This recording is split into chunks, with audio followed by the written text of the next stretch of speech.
বার্তা দলীয় নীতি এবং আদর্শ সম্পর্কে আরও বেশি সচেতন হতে হবে, শৃঙ্খলা রক্ষা করতে হবে এবং দলীয় যত রকম কর্মসূচি আছে সেগুলোকে একদম অন্তিম ব্যক্তি পর্যন্ত সুযোগ সুবিধা থেকে শুরু করে তাদের সচেতনতা বৃদ্ধি সমস্ত কিছুতে তাদের নিবেদিত প্রাণ হতে হবে।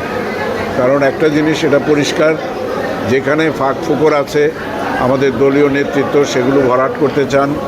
এবং আজকে এখানে আমাদের মধ্যে উপস্থিত আছেন আমাদের দলের অত্যন্ত বরিষ্ঠ নেতা এবং সহসভাপতি, যিনি আজকে সূচনা করবেন এই বর্গের, এবং তারপরে আমাদের মধ্যে যারা বক্তা হিসেবে আসবেন তারা বিভিন্ন বিষয়ের উপর আজকে এইখানে প্রশিক্ষণ দেবেন এবং আমরা ভবিষ্যতে চেষ্টা করব যাতে এটাকে কন্টিনিউ করা যায়।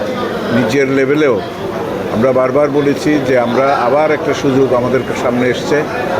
আমরা ছাত্র জীবনে যেটা আমরা করেছি বা করার চেষ্টা করেছি বা অনেকে করতে পারেও নি, গ্রামেগঞ্জে এমনও লোক আছে, তাদেরও বলেছি সেই মনোভাবটা নিয়ে আপনারা এগিয়ে আসুন এবং এটাকে সফল করে তুলুন।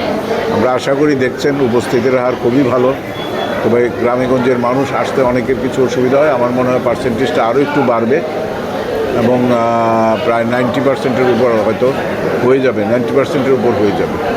আমাদের প্রস্তুতি সম্পূর্ণ হয়েছে, এখনই আমাদের এটা কর্মসূচি শুরু হবে। আশা রাখি সর্বদিক থেকে এটা সাফল্যমণ্ডিত হবে এবং দলকে শক্তিশালী করার কাজে এটা সবাই আত্মনিয়োগ আমরা করব।